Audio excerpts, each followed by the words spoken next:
Oke, terima kasih kepada MC yang telah membacakan CV saya dengan baik. Oke, seperti yang kita ketahui, penyakit degeneratif adalah penyakit tidak menular yang berkembang secara perlahan tetapi memiliki dampak besar pada kualitas hidup kita. Contohnya seperti diabetes, akibatnya dari kadar gula darah yang tidak terkontrol. Lalu penyakit jantung yang menjadi penyebab utama kematian di dunia. Lalu ada penyakit kanker, sering dipicu oleh gaya hidup dan pola makan yang buruk. Oke, next.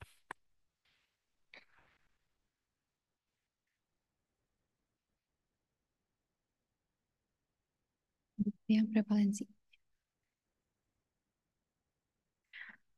Oke, prevalensi penyakit degeneratif menurut International Diabetes Federation melaporkan bahwa jumlah penderita diabetes di seluruh dunia terus bertambah.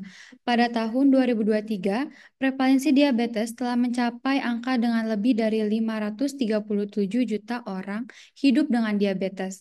Dan proyeksi IDF menunjukkan bahwa angka ini dapat melonjak hingga 783 juta pada tahun 2045.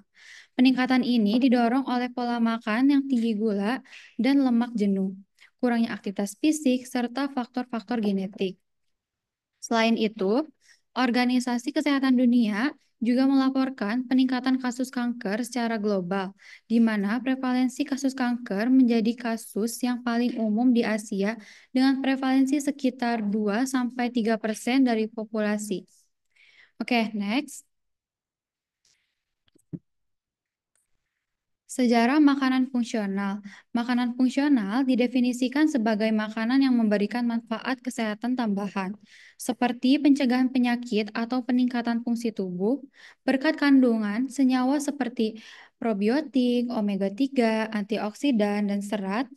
Nah, di Jepang, konsep ini pertama kali diatur melalui sistem FOSHU.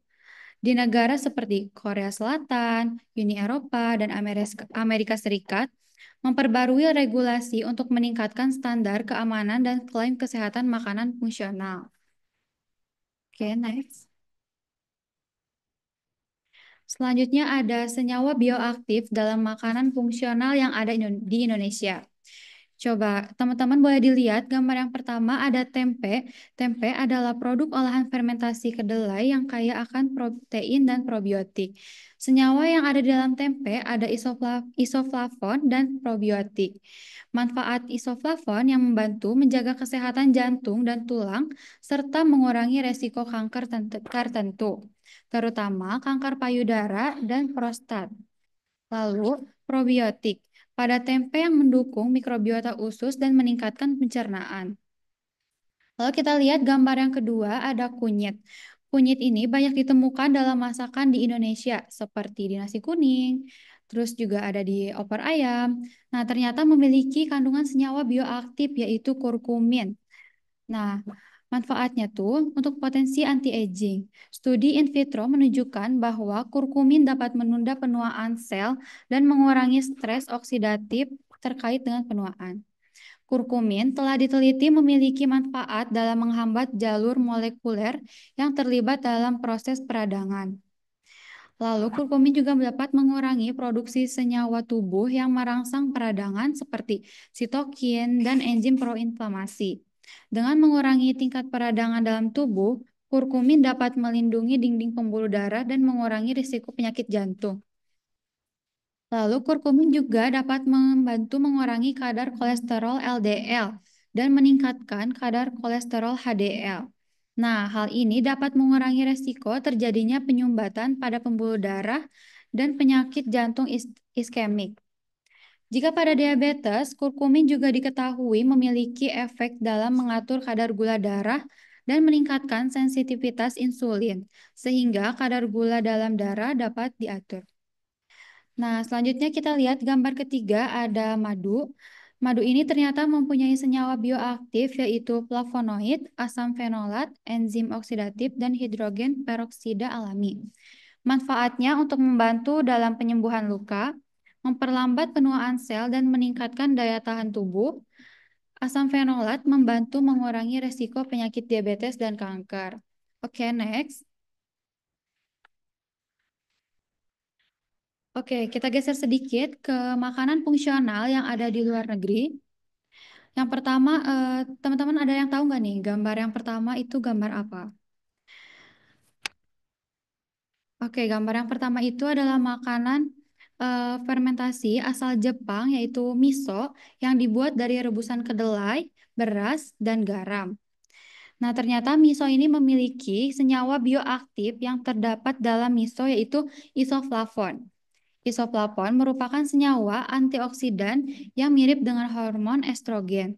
Senyawa ini memiliki sifat antioksidan, anti kanker, antimikroba, dan anti radang.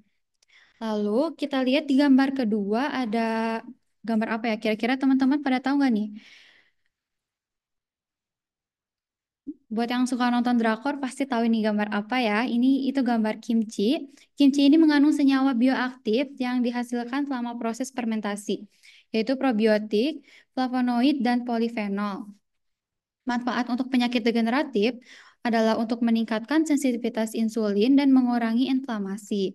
Lalu juga dapat menurunkan kolesterol LDL dan meningkatkan HDL melalui probiotik dan antioksidan.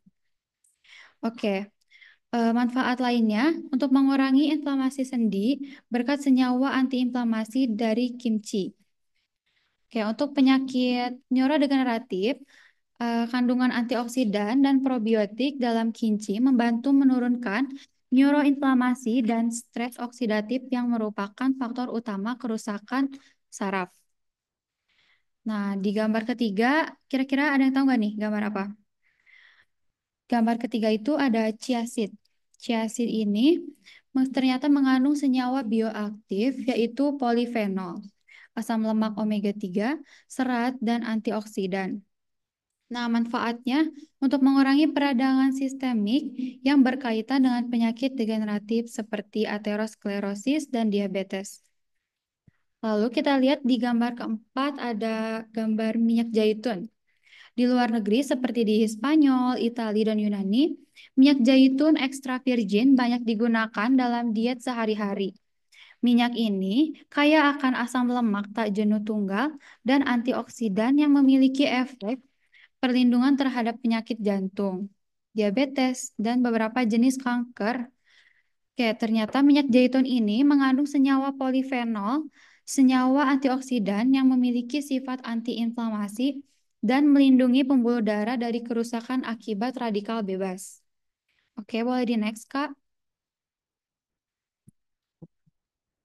Oke, selanjutnya ada mekanisme makanan fungsional. Yang pertama, bisa untuk mengurangi stres oksidatif. Mekanismenya, senyawa bioaktif seperti polifenol, vitamin C, dan vitamin E menangkap radikal bebas untuk mencegah kerusakan sel dan melindungi DNA dari mutasi. Oke, kita lihat gambar yang kedua adalah melindungi kesehatan tulang. Mekanismenya, isoflavon bertindak sebagai estrogen untuk mendukung kepadatan tulang. Lalu ada kalsium dan vitamin D yang memperkuat struktur tulangnya. Nah, yang ketiga, mengatur kadar gula darah. Mekanismenya seperti senyawa polifenol untuk meningkatkan sensitivitas insulin. Polifenol ini mengaktifkan protein kinase di hati, otot, dan jaringan adiposa untuk meningkatkan penyerapan glukosa oleh sel otot dan mengurangi produksi glukosa di hati. Lalu polifenol ini meningkatkan ekspresi dan translokasi GLUT4 ke membran sel otot dan adiposa untuk mempercepat pengembalian glukosa dari darah. Oke, boleh di next, Kak. Nah, selanjutnya ada penerapan pada penyakit degeneratif. Yang pertama, penyakit jantung. Penyakit jantung ini disebabkan oleh peradangan dalam pembuluh darah dan kolesterol yang tinggi. Nah, makanan fungsional yang kaya akan omega 3 dan flavonoid dapat membantu mengurangi peradangan dan memperbaiki profil lipid. Contohnya ada, eh, eh, boleh di next sebelumnya, Kak, slide sebelumnya. Nah, ini ada salmon, makarel. Nah, salmon dan makarel ini membantu menurunkan trigliserida dan meningkatkan kolesterol HDL. Lalu ada minyak zaitun. Minyak zaitun mengandung polifenol yang dapat menurunkan peradangan dan memperbaiki kesehatan pembuluh darah. Lalu ada teh hijau. Teh hijau ini mengandung katekin yang memiliki efek antioksidan dan membantu mencegah pembekuan darah. Lalu yang kedua ada diabetes tipe 2. Contohnya ada oatmeal yang mengandung beta-glukan yang dapat membantu menurunkan kadar kolesterol dan memperlambat penyerapan gula dalam tubuh. Lalu ada kacang-kacangan seperti lentil dan kacang merah yang mengatur gula darah dan meningkatkan kontrol insulin. Oke, boleh di next, Kak. Selanjutnya ada penyakit neurogeneratif. Makanan fungsional yang kaya antioksidan dan omega 3 dapat melindungi otak dari kerusakan dan memperbaiki fungsi kognitif. Contoh makanannya seperti teh hijau yang melindungi otak dari kerusakan akibat radikal bebas dan meningkatkan aliran darah ke otak. Lalu ada ikan salmon. Ikan salmon ini mendukung struktur dan fungsi sel saraf serta melawan peradangan otak. Lalu ada kunyit yang mengandung kurkumin, dikenal dengan kemampuannya untuk mengurangi peradangan dan melindungi otak dari kerusakan sel. Oke, boleh nomor 6, maaf. Selanjutnya ada osteoporosis. Makanan fungsional yang kaya kalsium, vitamin D, dan isoflavon dapat memperkuat tulang dan mencegah kehilangan massa tulang. Contohnya seperti tempe. Tempe ini mengandung isoflavon yang memiliki efek estrogenik dan dapat meningkatkan kepadatan tulang. Lalu ada susu fortifikasi yang mengandung kalsium dan vitamin untuk membantu menjaga kepadatan tulang dan mencegah pengeroposan tulang. Lalu selanjutnya ada sayuran hijau seperti brokoli. Nah, makanan tersebut bisa mendukung kesehatan tulang kita ya. Oke, boleh di next, Kak. Nah, selanjutnya ada tantangan dan solusi. Tantangan yang pertama adalah biaya bahan yang mahal. Masalahnya, banyak makanan fungsional seperti salmon, minyak zaitun, dan chia seed yang memiliki harga tinggi karena biaya logistik dan pajaknya. Hal ini membuat masyarakat sulit menjangkau makanan tersebut. Solusinya bisa menggunakan bahan lokal yang terjangkau seperti tempe, atau bisa juga ditemuin di nasi kuning ya, karena kan ada bumbu kunyit tuh yang mengandung kurkumin. Lalu tantangan yang kedua adalah kurangnya edukasi. Masalahnya, banyak masyarakat tidak mengetahui apa itu makanan fungsional dan manfaatnya. Solusinya bisa dengan mengadakan program edukasi atau bisa melalui media sosial seperti webinar. Oke, yang ketiga ada keterbatasan akses. Nah, keterbatasan akses ini biasanya distribusi bahan makanan fungsional seperti buah-buahan atau sayur-sayuran yang segar atau makanan fermentasi seringkali tidak merata, terutama di daerah pedesaan atau di daerah terpencil. Dampaknya, masyarakat cenderung lebih mengandalkan makanan instan atau makanan kaleng yang kurang bernutrisi. Solusinya bisa untuk menanam bahan makanan fungsional seperti sayur-sayuran atau juga rempah-rempahan. Oke, boleh di next, Kak. Nah, ini referensi yang saya gunakan. Oke, terima kasih.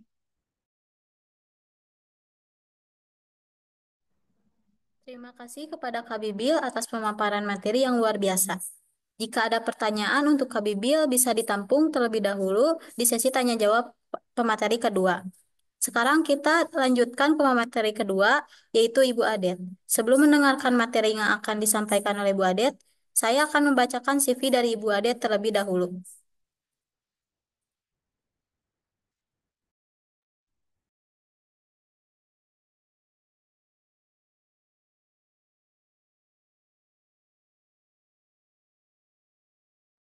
Ibu Bernadette Victoria SGZ MKM atau biasa dipanggil Ibu Adet merupakan lulusan dari IPB dengan jurusan Ilmu Gizi dan melanjutkan S2-nya di Universitas Indonesia dengan jurusan Kesehatan Masyarakat. Beliau adalah seorang public health nutrition, sedikit pengalaman di bidang production development, dan sekarang aktif mengajar di Universitas Santo Borromeus dan juga menulis sebagai literatur yang berkaitan dengan gizi. Baik, selanjutnya kita akan mendengarkan pemateri dari Ibu Adet. Kepada Ibu Adet kami silahkan. Oke, baik. Selamat siang semuanya. Selamat datang kembali di webinar Gizi yang ke-15. Terima kasih atas paparan yang luar biasa dari Bibil tadi ya, pembicara pertama. Dan terima kasih kepada MC Kadisa yang telah membacakan CV Ibu. Baik.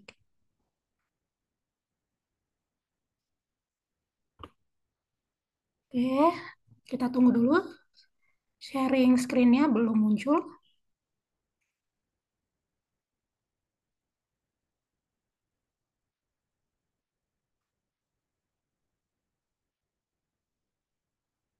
Oke, sebelumnya Ibu mohon izin off kamera karena ada trouble dengan kameranya. Semoga tidak mengurangi esensi dari penjelasan presentasi pada siang. Dalam pengelolaan penyakit degeneratif. Boleh di next slide-nya?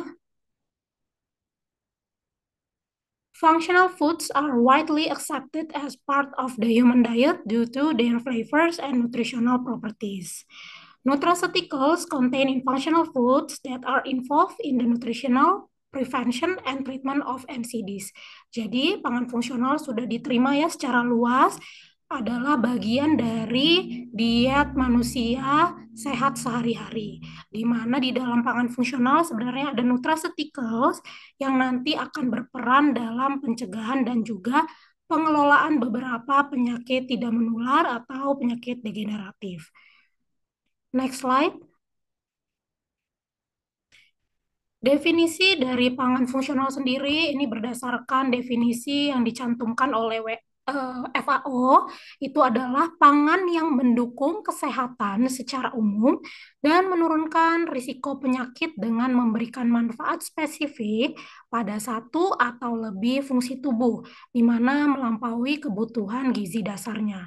Artinya, pangan-pangan fungsional tidak hanya sekedar menyediakan energi sebagai zat pembangun, sebagai zat pengatur, tetapi dia memiliki manfaat yang lebih jauh terhadap kesehatan. Next slide. Oke, berikut adalah beberapa komponen bioaktif yang ada di pangan fungsional. Sebelumnya sudah disebutkan juga ya beberapa jenis makanannya oleh Bibil di pembicara pertama. Itu ada tadi tempe, ada miso, dan yang lainnya. Nah, Ibu akan lebih fokus kepada komponen bioaktifnya satu persatu. Nah, yang pertama itu ada probiotik dan prebiotik, kemudian ada serat, kemudian ada alfa karoten dan beta karoten, ada isothiocyanate, ada lutein, ada flavonoid, ada likopen, beta kriptosantin, astaxanthin, sampai omega 3. Next slide kita akan bahas yang pertama yaitu probiotik dan prebiotik. Boleh dilanjut slide-nya? Oke, probiotik dan prebiotik. Biasanya probiotik dan prebiotik ada di dalam makanan yang telah difermentasi. Nah, probiotik sendiri dapat didefinisikan sebagai mikroorganisme hidup yang memberikan manfaat kesehatan saat dikonsumsi. Merupakan komponen makanan yang tidak dapat dicerna, seperti inulin atau berbagai jenis oligosakarida lain yang telah terbukti merangsang populasi bakteri baik di usus besar. Nah, bagaimana mekanisme kerja umumnya? Jadi, biasanya ditemukan dalam makanan fermentasi, keduanya dapat bekerja secara sinergi mikrobiota usus, artinya mengubah komposisi bakteri baik di usus dan menciptakan lingkungan yang sehat. Kemudian yang kedua itu imunomodulasi, artinya probiotik dan prebiotik dapat memperkuat sistem kekebalan tubuh. Lalu yang ketiga, dia memiliki efek antiinflamasi, artinya dapat mengurangi peradangan dalam tubuh. Dan yang terakhir itu ada efek antioksidan, artinya dia dapat melindungi sel dari kerusakan akibat radikal bebas. Oke, contoh dari probiotik itu bisa bifidobakteria, lactobacillus, dan yang lainnya. Boleh di next? Oke, selanjutnya kita bahas tentang serat. Di mana serat sudah mungkin banyak yang familiar ya, kalau serat itu bisa ditemukan dalam produk kacang-kacangan, sayuran cruciferous, itu contohnya seperti kembang kol, kubis, brokoli, buah beri, biji-bijian utuh.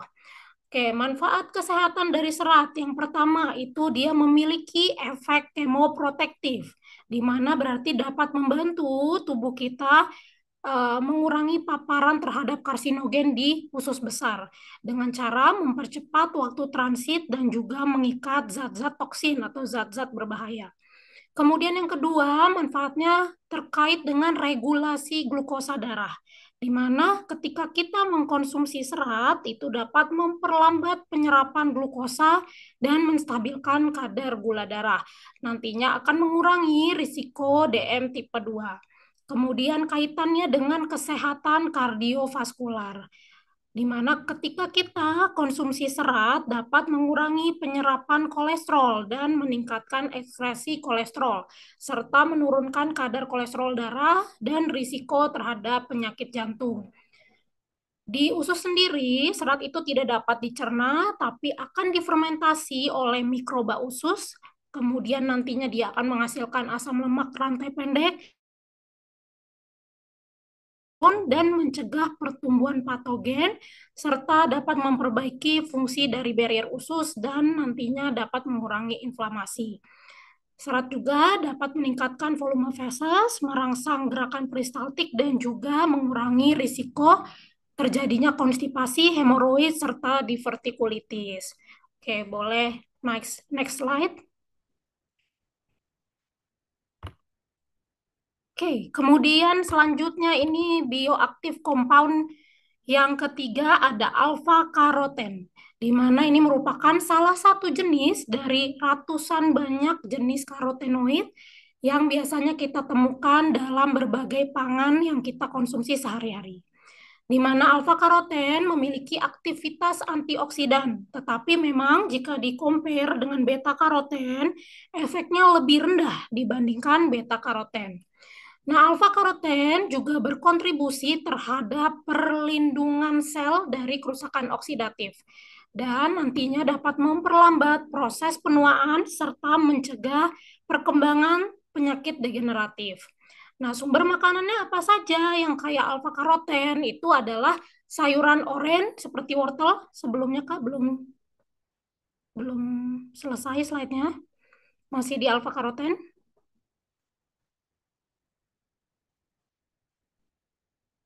Sebelumnya lagi, oke. Nah, jadi sumber makanannya apa saja yang mengandung alfa karoten, yaitu sayur-sayuran yang berwarna oranye seperti wortel, labu, atau squash. Nah, kalau labu itu yang bulat ya, yang pumpkin. Kalau squash itu yang lebih lonjong, yang oval. Oke, next slide kita ke beta karoten.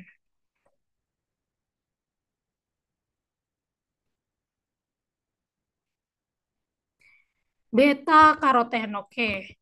Jadi dia juga merupakan salah satu karotenoid ya, senyawa bioaktif yang mirip memang dengan alfa karoten, ditemukan dalam berbagai sayuran hijau dan sayur-sayuran berwarna oranye atau kuning, contohnya ubi jalar. Nah, kalau yang hijau ada bayam, kalau yang oranye tadi ada wortel, di mana beta karoten ini memiliki potensi dalam mengurangi risiko penyakit kronis, termasuk kanker. Nah, di penelitian itu sudah ada yang melihat ada hubungannya dengan kanker kulit, paru-paru, hati, dan kolorektal, serta nantinya bermanfaat dalam mencegah terjadinya penyakit kardiovaskular. Kemudian manfaat dari beta karoten itu pertama, dia tadi sudah ya berpotensi mengurangi risiko kanker dan penyakit kardiovaskular. Jadi melalui studi praklinis menunjukkan bahwa dosis 200 sampai 400 nanomol dapat menurunkan risiko kanker yang mana dari 69% bisa turun menjadi 13%.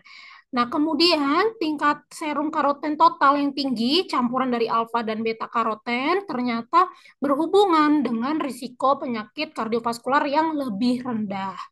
Kemudian tingkat serum beta karoten yang rendah itu ternyata berhubungan dengan peningkatan risiko kematian akibat dari penyakit kardiovaskular. Oke, next slide. Kita pindah ke isotiosianates. Di mana isotiosianates ini adalah senyawa bioaktif yang banyak memang ditemukan pada sayuran-sayuran cruciferous tadi ya, seperti kembang kol, kubis, brokoli, dan sauerkraut. Di mana manfaat kesehatan dari isotiosianates itu adalah yang pertama memiliki efek perlindungan terhadap kanker. Nah, penelitian menunjukkan bahwa dosis 10 mg per mili pada tikus ya terbukti dapat mendorong apoptosis atau kematian sel kanker. Kemudian kalau pada manusia memang dosisnya cukup bervariasi. Ada yang 514 mikromol per hari, ada juga yang menyebutkan sampai 250 gram, tapi dalam berat makanan pembawanya. Jadi bukan kandungan murni dari isotiosianatnya, tapi makanan yang mengandung isotiosianat per hari. Jadi dengan konsumsi sekian, yang tadi ya 250 gram atau yang 514 mikromol, ternyata akan mempengaruhi pada perlindungan terhadap beberapa jenis kanker. Nah, kemudian efek mencakup penurunan peradangan, peningkatan perbaikan DNA, dan juga pengurangan biomarker spesifik. Manfaat yang kedua itu kaitannya dengan diabetes, di mana dosis 150 mikromol per hari dari isotiosianat dapat memperbaiki kadar glukosa puasa pada partisipan yang obesitas. Kemudian kalau dosisnya lebih rendah, sampai ke 22,5 mikromol, ternyata juga tetap bermanfaat, di mana itu menunjukkan adanya penurunan biomarker peradangan dan juga perbaikan atau penurunan kadar insulin serum, jadinya lebih efektif. Kemudian ketiga yaitu hubungannya dengan penyakit jantung, di mana dosisnya memang cukup bervariasi. Ada yang menyebutkan 6 gram sampai nanti ada penelitian yang menyatakan 400 gram per minggu. Nah, dengan dosis tersebut dan diastoliknya. Oke, kita boleh lanjut ke bioaktif compound yang selanjutnya yaitu lutein. Nah, lutein ini merupakan senyawa bioaktif yang memang bisa kita temukan dalam sayuran berdaun hijau serta buah-buahan. Nah, manfaatnya apa? Yang pertama hubungannya dengan pencegahan kanker, di mana konsumsi 9 sampai 25 mg per hari ternyata ditemukan dapat menurunkan risiko kanker hingga 53%. Kemudian lutein juga memiliki manfaat terhadap kesehatan mata, di mana konsumsi lutein dalam jumlah yang cukup dapat mengurangi risiko degenerasi makula terkait usia. Nah, degenerasi makula itu adalah kondisi yang mempengaruhi bagian pusat retina mata atau disebut makula. Nah, penurunan risikonya itu sebesar 5 konsumsi lutein yang memang dosisnya dosis tinggi. Kemudian kombinasi lutein dan insulin pada tikus ternyata menunjukkan potensi mencegah katarak, terutama pada penderita yang memang sudah mengalami diabetes. Dan manfaat lebih terlihat juga pada individu dengan penglihatan yang memang di bawah normal. Artinya lutein ini jika dikonsumsi oleh orang yang memang sudah mengalami masalah penglihatan, itu akan lebih terlihat dibandingkan kalau lutein dikonsumsi pada orang yang tidak memiliki masalah pada penglihatan.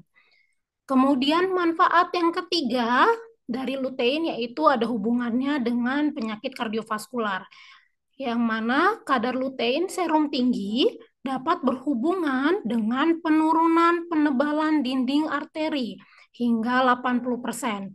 Jadi, lutein ini menunjukkan ada potensi yang bermanfaat bagi kesehatan jantung. Oke, boleh slide selanjutnya. Flavonoid. Nah, flavonoid ini tadi juga sudah disebutkan oleh Bibil ya, bahwa flavonoid ini senyawa bioaktif yang memiliki banyak turunan dengan efek yang cukup bervariasi. Biasanya kita temukan dalam makanan seperti buah beri, bawang, coklat hitam, kacang-kacangan termasuk tempe. Nah, manfaat kesehatannya yang pertama kaitannya dengan kanker, di mana dosis 33,3 sampai 103,3 mikrogram per mili pada beberapa studi praklinis telah menunjukkan dapat menghambat pertumbuhan sel kanker dan tadi mendorong apoptosis atau kematian sel kanker. Kemudian hubungannya flavonoid dengan diabetes itu ternyata ditemukan dapat mengatur penyerapan glukosa dan juga membantu manajemen insulin pada dosis 0,1 sampai 150 mikromolar. Kemudian flavonoid memiliki juga manfaat terkait dengan penyakit kardiovaskular di mana ada penelitian yang menunjukkan ketika teman-teman mengkonsumsi coklat hitam ya sebanyak 65 atau sampai 100 gram per hari yang murni ya dark coklat itu dapat meningkatkan kolesterol HDL dan menurunkan tekanan darah yang nantinya berdampak pada perlindungan kesehatan kardiovaskular kita. Oke, boleh selanjutnya. Kemudian ada likopen. Nah, likopen ini memang banyak ditemukan pada tomat atau buah-buahan lain merah seperti semangka, peach atau persik, dan produk-produk olahan lainnya yang memang berbasis tomat. Manfaatnya apa likopen terhadap kesehatan? Yang pertama kaitannya dengan kesehatan jantung. Dengan konsentrasi likopen tinggi dalam serum dan adiposa ternyata berkaitan dengan penurunan dari risiko infark miokard hingga 60%. Kemudian dari studi meta-analisis menunjukkan bahwa adanya pengurangan risiko stroke, kematian, dan juga penyakit kardiovaskular sebesar 26% untuk stroke, 37% untuk kematian akibat penyakit-penyakit kardiovaskular, dan penyakit kardiovaskularnya sendiri kejadiannya menurun sampai 14%. Kemudian manfaat kesehatan berkaitan dengan kanker prostat, di mana ditemukan bahwa likopen dosis 30 mg per hari dapat dapat menurunkan konsentrasi antigen spesifik prostat yang membantu menghambat perkembangan kanker prostat. Dan yang ketiga itu kaitannya dengan kemoterapi, di mana likopen dianggap lebih efektif daripada alfa karoten maupun beta karoten dalam mencegah pertumbuhan sel. Likopen dan beta karoten ternyata sudah diteliti dapat secara signifikan mengurangi insiden kanker. Oke, boleh selanjutnya. Oke, kita sekarang masuk ke beta kriptosantin, di mana beta kriptosantin dapat ditemukan dalam pangan seperti jeruk, paprika merah, dan labu. Manfaat kesehatannya dikaitkan dengan pengurangan risiko kanker, terus penyakit degeneratif seperti Alzheimer, kemudian penyakit-penyakit kardiovaskular, dan osteoporosis. Nah, beta kriptosantin ini dapat menurunkan kadar protein C reaktif yang nanti kaitannya dengan peradangan, penyakit jantung, dan juga Alzheimer. Beta kriptosantin juga ternyata mempengaruhi aktivitas inflamasi di mana berpotensi menurunkan risiko penyakit jantung. Oke, next slide.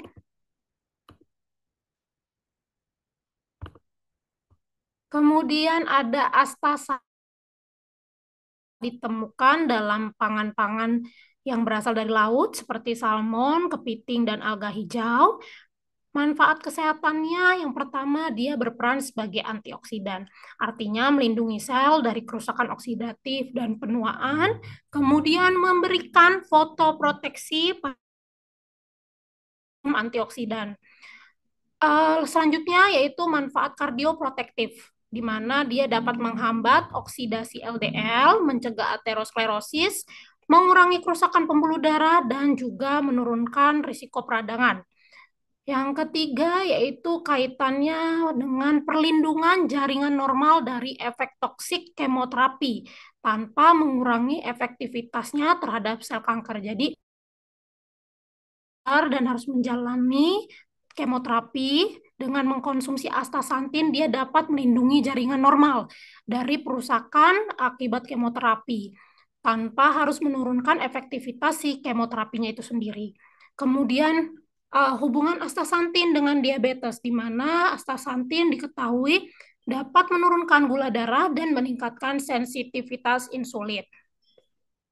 Selanjutnya, slide terkait omega 3. Nah, tadi juga sudah disebutkan bahwa omega 3 merupakan salah satu pangan fungsional ya yang dapat ditemukan di kacang, biji-bijian, salmon, tuna dan minyak nabati. Di mana manfaat kesehatannya yang pertama itu berhubungan dengan kesehatan kardiovaskular. Nah, omega 3 dapat mengurangi risiko serangan jantung dan serangan jantung yang fatal serta kematian akibat penyakit jantung melalui EPA dan juga DHA sebanyak 540 mg per hari. Kemudian manfaat kesehatan yang kedua hubungannya dengan diabetes dan aterosklerosis, di mana omega 3 dapat memperlambat perkembangan aterosklerosis pada studi di tikus, dan yang kedua dapat mengurangi ceramide plasma dan juga mengurangi diferensiasi T cells yang nantinya berpengaruh pada sistem jantung dan juga imun. Kemudian omega 3 juga diketahui dapat meningkatkan fungsi pembuluh darah dan mengurangi peradangan pada individu yang memang sudah obesitas. Kemudian manfaat yang terakhir dari omega 3 yaitu pencegahan kanker kolorektal dan juga kanker payudara. Oke, selanjutnya ya berikut referensi yang saya gunakan pada presentasi siang hari ini. Sekian presentasi dari saya kembalikan kepada Disa selaku MC. Terima kasih kepada Ibu Adet atas pemaparan materi yang sangat bermanfaat. Selanjutnya, kita akan memasuki sesi tanya jawab. Untuk membantu sesi tanya jawab, saya serahkan kepada Ibu Adet. Baik, terima kasih Disa. Baik, kita akan buka saja langsung sesi tanya jawab. 10 menit dari sekarang. Dipersilakan bagi yang ingin bertanya, boleh langsung mencantumkan pertanyaannya di kolom chat atau boleh langsung on mic saja.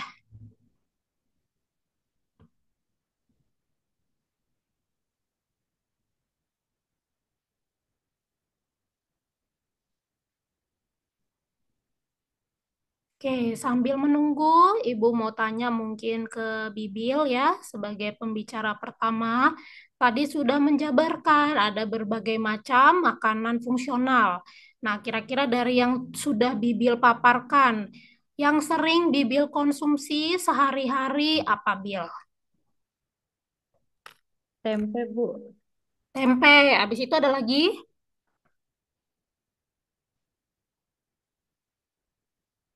Mungkin suka beli kimchi, kan sekarang sudah mudah ya, kita bisa mendapatkan kimchi dari supermarket yang ada di sekitar kita.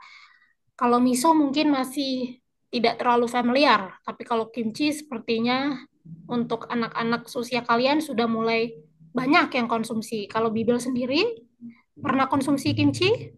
Pernah, Bu. Waktu ada matkul kemarin, ada tentang bahas probiotik, itu sempat nyobain kimchi. Oke, berarti sudah familiar ya dengan rasa kimchi. Oke, ini ada pertanyaan dari Irni Kusuma Dewi dari Poltekkes Tasikmalaya. Pertanyaannya untuk Kak Bibil. Apa saja sih Kak yang harus kita perhatikan saat memilih makanan fungsional, saat membeli di pasar atau supermarket? Terima kasih.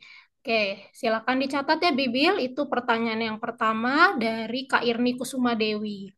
Kemudian pertanyaan yang kedua dari Lydia Septiani untuk Kak Bibil. Eh, perbanding perbanding antara pangan fungsional alami dan pangan fungsional hasil fortifikasi. Apa kelebihan dan kekurangannya? Oke. Kalau yang kedua terkait apa efek samping atau risiko yang terkait dengan konsumsi isotiosianats dalam jumlah besar. Oke, silakan Bibil, apakah sudah siap menjawab mungkin dari pertanyaan yang pertama terkait bagaimana cara pemilihan makanan fungsional saat membeli di pasar ataupun supermarket? Dari Kak Irni. Saya mau jawab yang dari Kak Irni. Untuk beli di supermarket atau di pasar ya, boleh untuk ngecek label produknya. Biasanya ada di belakang belakang apa belakang kemasannya. Biasanya sih di situ ada eh, label nutrisinya gitu. Jadi nanti sebelum beli boleh dibaca dulu gitu sebelum beli.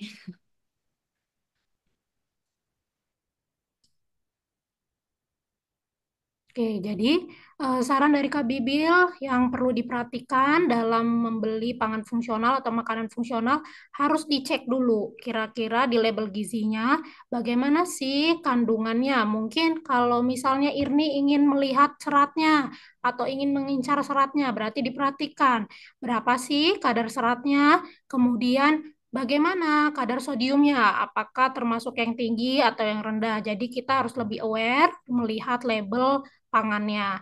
Mungkin karena kan kita membeli bahan-bahan segar, jatuhnya lebih baik dan pastinya tidak ada label gizinya. Seperti itu, Kak Irni Kusuma Dewi. Selanjutnya, boleh silakan Bibil menjawab pertanyaan kali dia dulu yang terkait perbandingan antara pangan fungsional alami dan pangan fungsional hasil fortifikasi. Apa kelebihannya dan apa kekurangannya?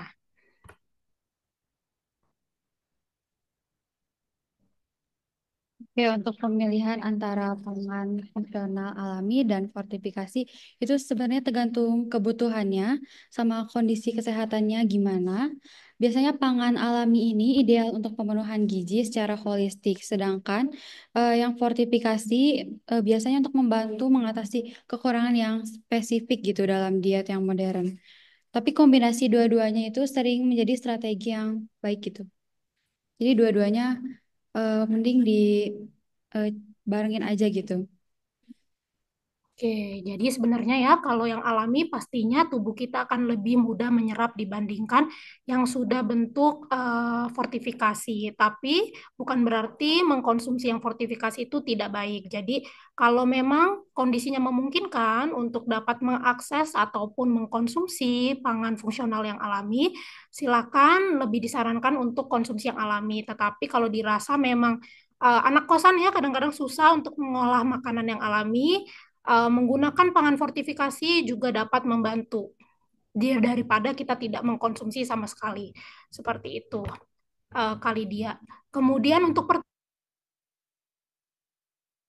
bagaimana efek samping atau risiko terkait konsumsi isotiosianat dalam jumlah besar. Oke, tadi kalau diperhatikan ya, bahwa isotiosianat itu bisa kita dapatkan dari sayur-sayuran cruciferous, contohnya mungkin kubis, kol, kembang kol, brokoli, dan yang lainnya.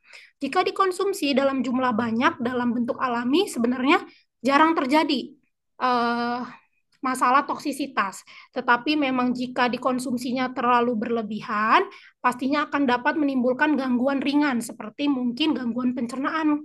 Karena biasanya sayuran cruciferous itu banyak mengandung gas. Nantinya mungkin kita bisa merasakan perut kembung, bergas, atau sampai diare. Tetapi selama dikonsumsi dalam bentuk alami, tidak akan menimbulkan masalah yang besar sampai berisiko dalam arti mencapai toksik. Nah, paling tidak mungkin akan ada reaksi alergi pada orang-orang tertentu yang memang tidak bisa mengkonsumsi dalam jumlah yang cukup banyak. Seperti itu kali dia. Jadi, kalau konsumsinya dari pangan-pangan alami cukup kecil risiko untuk mengalami sampai toksik atau berlebihan.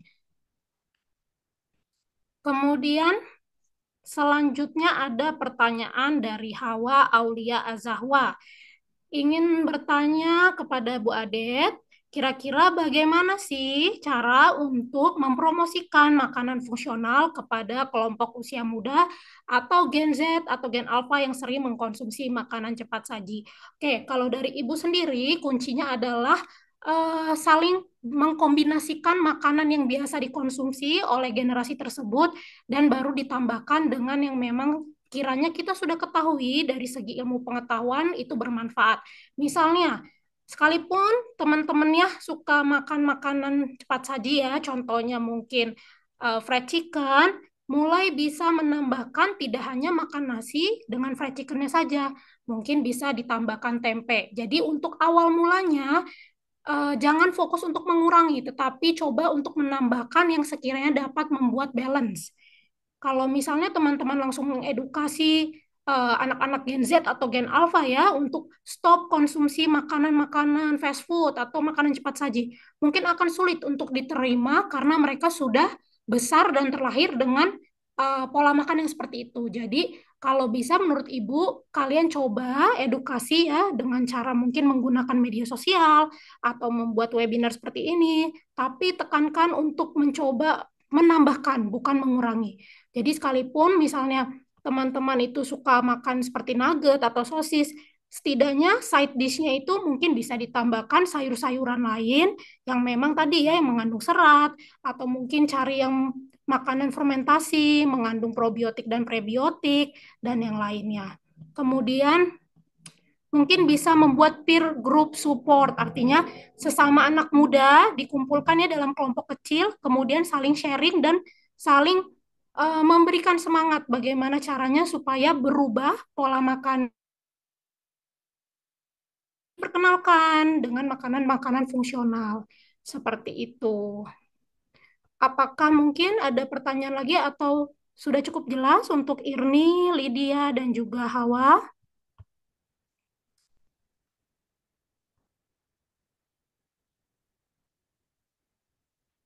Jadi untuk semua teman-teman mahasiswa ya, kan di sini banyak yang teman-teman mahasiswa dari Gizi apalagi ya, mungkin bisa eh, coba gunakan kesempatan dan media yang sekarang sudah masif ya, contohnya ada TikTok, Instagram. Kalian edukasilah teman-teman kalian dari konten-konten yang menarik. Jadinya bisa diterima oleh anak-anak seusia kalian dan generasi selanjutnya seperti itu. Ya, mungkin karena waktunya juga tinggal 4 detik lagi, Ibu